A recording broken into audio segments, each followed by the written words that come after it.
കേരളയാത്ര കേവലം ഒരു യാത്രയായി മാത്രം കണ്ടാൽ നമ്മളതിനെ ഏറെ ചെറുതാക്കുകയാണ് ചെയ്യുന്നത്.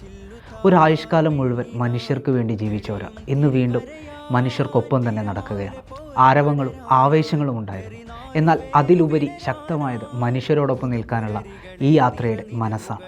ആദ്യ ദിനങ്ങളിൽ നാം കണ്ടത് തീർത്തും അവിസ്മരണീയമായിരുന്നു. സർവം റബ്ബിലർപ്പിച്ചുകൊണ്ട് ആരംഭിച്ച നിമിഷങ്ങൾ അർപ്പണവും വിനയവും നമ്മെ നിശബ്ദരാക്കുകയായിരുന്നു. ഈ യാത്ര ഒരിക്കലും ആൾക്കൂട്ടം തേടിയായിരുന്നില്ല, മറിച്ച് നിസ്വാർത്ഥതയുടെ പിന്നിൽ മനുഷ്യർ സ്വയം കൂടി നിൽക്കുകയായിരുന്നു. ഉസ്താദിനെക്കുറിച്ച് ഷെയ്ഖുന ബദറുസ്സാദ തങ്ങൾ ഉസ്താദ് പറഞ്ഞ വാക്കുകൾ കടമെടുത്താൽ സാധാരണയായി വാർദ്ധക്യം അവശതയാണ് സൂചിപ്പിക്കാറ്. എന്നാൽ മനുഷ്യരിലേക്ക് പടരുന്ന ഉസ്താദിൻ്റെ ആവേശമാണ് അബുൽ അനാം എന്ന നാമത്തിലേക്ക് നമ്മളെ പ്രേരിപ്പിച്ചത്.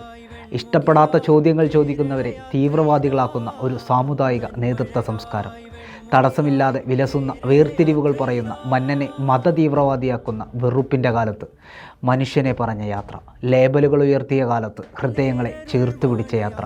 എൻ്റെ വിലയിരുത്തലിൽ ഈ യാത്ര വളരെ ലളിതമാണ്.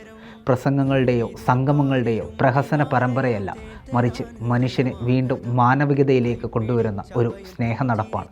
മനുഷ്യരെ മനുഷ്യരായി തിരിച്ചറിയാൻ പഠിപ്പിച്ച ഒരനുഭവമാണ്.